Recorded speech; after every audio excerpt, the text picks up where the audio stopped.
Hey there, Chad Roberts, and in this episode of the Evidence Solution series, we had a chance to visit with two nice guys we lovingly call the Disco Brothers, and you'll understand why in a minute because we even talk about it. Drew Lewis and Jonathon Wiley are representatives of Disco, which is an evidence management platform that's used widely in the plaintiffs community. A lot of law firms have successfully used that evidence management platform for their evidence solutions.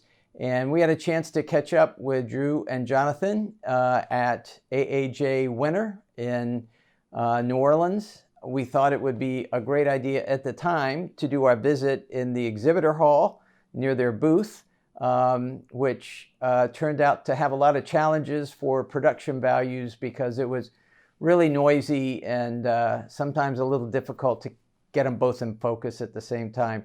But we just did it anyway, and we had a lot of fun and a great visit. Never had a bad visit with them. So here's Drew and Jonathon, and they'll share their ideas about what a purchaser of those kinds of services should be thinking about when you come into the marketplace with an evidence management problem. Here's our visit with Drew and Jonathon. Hi, I'm Jonathon Wiley, co-lead our mass tort and class action group here at Disco. And I'm Drew Lewis. I also co-lead the class action mass tort group at Disco. You guys, thanks for. I know you guys are hopping today. We're here at AAJ Winter 2020 in New Orleans, and the folks that come to this website are looking for help on e-discovery. Typically, a little background and all that, and you never get to talk to a company rep that when you're not feeling like is there a deal on the table, is this a knife fight? I just want to talk to these guys, right? So let's get the awkward questions out of the way, can we? Yeah, Sure. So let's do it. In real life, do you guys like each other? Absolutely. Do you really? Yeah. Do you truly? The Discovery Brothers, like hang out? Property Brothers, Do you hang Jonathon out? and Drew. We do. Kind of, I was going to say, no one ever says call Jonathon, no one ever says call Drew. It's always, you might want to just talk to Jonathon. Jonathan and Drew. It's a thing, and you're both okay with that. We're both We okay are. with it, yeah. That's good. It's That's a right. lovely, beautiful relationship. So, fair to say, I think a lot of plaintiffs' lawyers, we are not sophisticated consumers of evidence management, right? So let me just ask some leading questions first, set the stage. In the world of electronic discovery, y'all are about a sophisticated online platform that helps manage large volumes of information and evidence in a case. Fair to say? Correct. Fair to say. So that's what Disco's is, right? More or less. I mean, one of the things that we had the idea of years ago, Chad, we talked about it and said, so I actually started practicing in a defense law firm right after law school. Jonathon had been working, we worked together on the defense side of discovery for the longest time. That's really what the market had become. And we had this conversation one day, and it was around this idea that as a defense lawyer, your job is to review documents at the end of the day. Trial lawyers need to understand them. And what we realized was that was not a message that was really well received in the AmLaw segment. And as we started working with more and more plaintiffs firms and eventually abandoning defense work altogether, it was really like you want to work with somebody who wants to understand something, not somebody who wants to review it. And they are different. And that's what Disco, I think, helps our clients do better than any platform I've seen. right. Yeah, so I couldn't agree more. I think the defense bar is more focused on sort of getting a production out the door, defensibility and things of that nature. Our clients usually aren't. They're more trying to understand the documents. They're going to try these cases on a handful of documents, literally handfuls of documents, and good testimony. So we often kind of tell people we help lawyers tell better stories.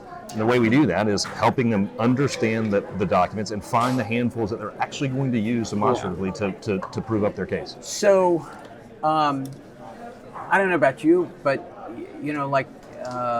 lawyers sometimes are relieved when a good lawyer shows up on the other side of their case, right? You know what I'm talking about? It's like they know what they're doing. We'll cut to the chase. We're not going to waste a lot of energy doing things.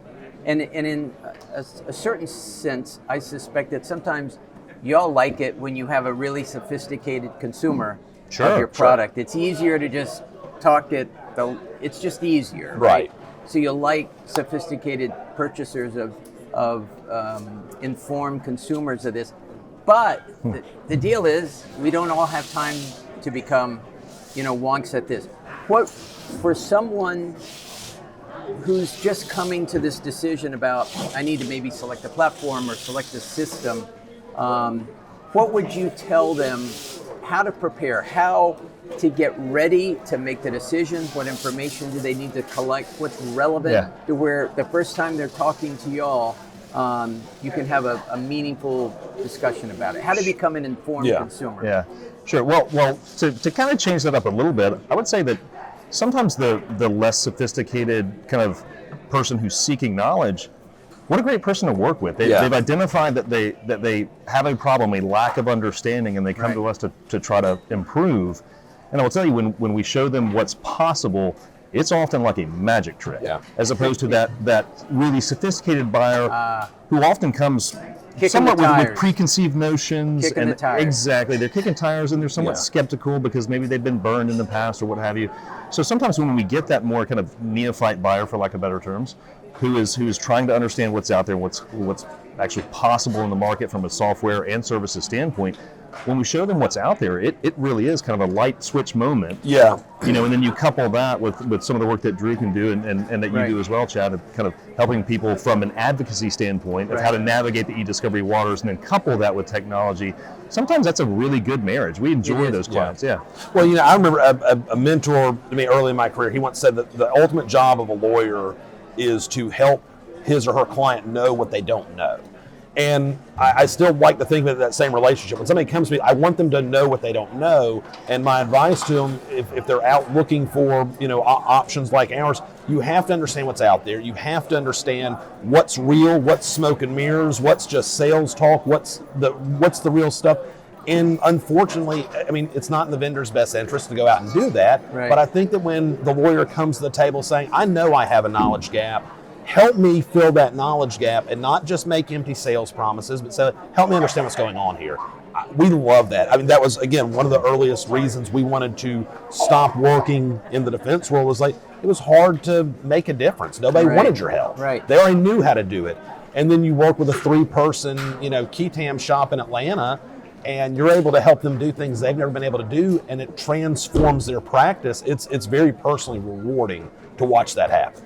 To add to that, perhaps answer your question more directly, I think one of the best things that prospects that are kind of tiptoeing into these waters, one of the best things they can probably do is talk to their peers. Yeah. Talk to their peers. Talk to other firms that have similar practices, have dealt with similar issues, and what did they learn along their journey? And of course come to us and talk to us, but I think talk to your peers and find out what they're using and how they're doing it. If you're in this for the long game, and I know you guys have been in this for the long game and continue to be, those trust issues are like an investment. When people can trust a conversation with a vendor, it takes a level of confidence to where you go, you know what, right now we're not the best fit for you. Right. Absolutely. Do an Excel spreadsheet for a while. Right. That's a great point. And the other thing that I would kind of recommend, and certainly this holds true with your practice, Chad, is seek out somebody who has expertise in your practice. Yeah. Because too often, unfortunately, I think some of the big vendors, it's a one-size-fits-all, so they don't understand the nuance in the discovery challenge faced by the plaintiff's bar as opposed to big law. Yeah. They're going to go sell you the same thing regardless. So seek out somebody who actually understands your unique practice and the discovery issues in that practice, and then start there. Yeah. And again, then go seek kind of counsel from peers. Let me ask you about the unicorn in our business that we're always looking for, the proverbial small case solution. Right. It drives everybody nuts. I don't know what it means to you. To me, it means I might have a one-off case with not a lot of damages, or I might have a great case on damages, but liability is really a challenge, right? A lot of risk. Shaky ground. So how do you tackle, how do you help small plaintiffs firms tackle and manage that? Make it a fit for their case. The biggest thing, more than the technology, it's process. And that's consistently what we see, is that a lot of times the problem is that the small law firm that maybe says we don't handle big document intensive cases and we've been doing it the same way for years and years and years, but you realize that same way doesn't mean anything. It's an inefficient process. By taking advantage of cloud technology to where you're eliminating the need for on-site storage, for the expense associated with IT resources, things like that, small businesses routinely make those types of choices and then build processes on top of it. There's a lot of cloud platforms that are out there. We're very partial, obviously, to ours, but what I'd say is that we've had clients who say, we're just not a good fit.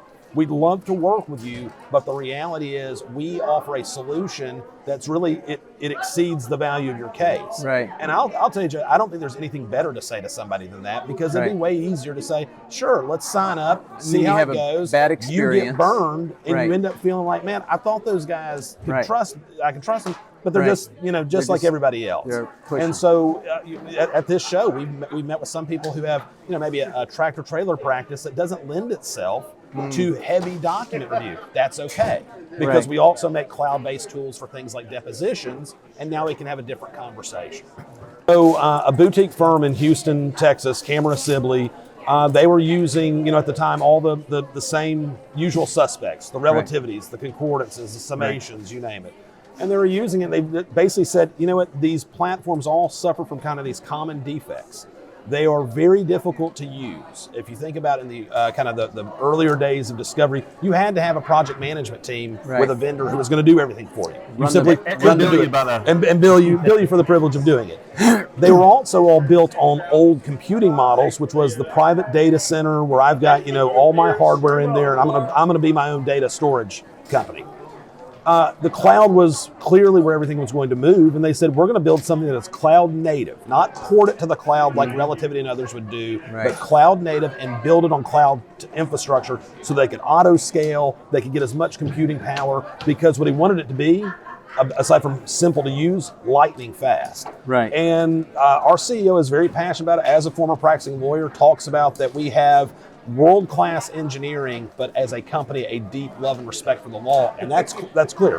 When you look at the products, you can see lawyers help design these products. They're not meant for the IT professionals to keep in their fiefdom and say, no, only we can administer discovery. We put the tool in the hands of the lawyers, and that is foundational to the company. Yeah, that process, we actually have this process that we've defined called law review, right? Where lawyers build our product, quite literally. The engineers, put it together. They write the code, they build the user interface, but our clients, lawyers, design our product.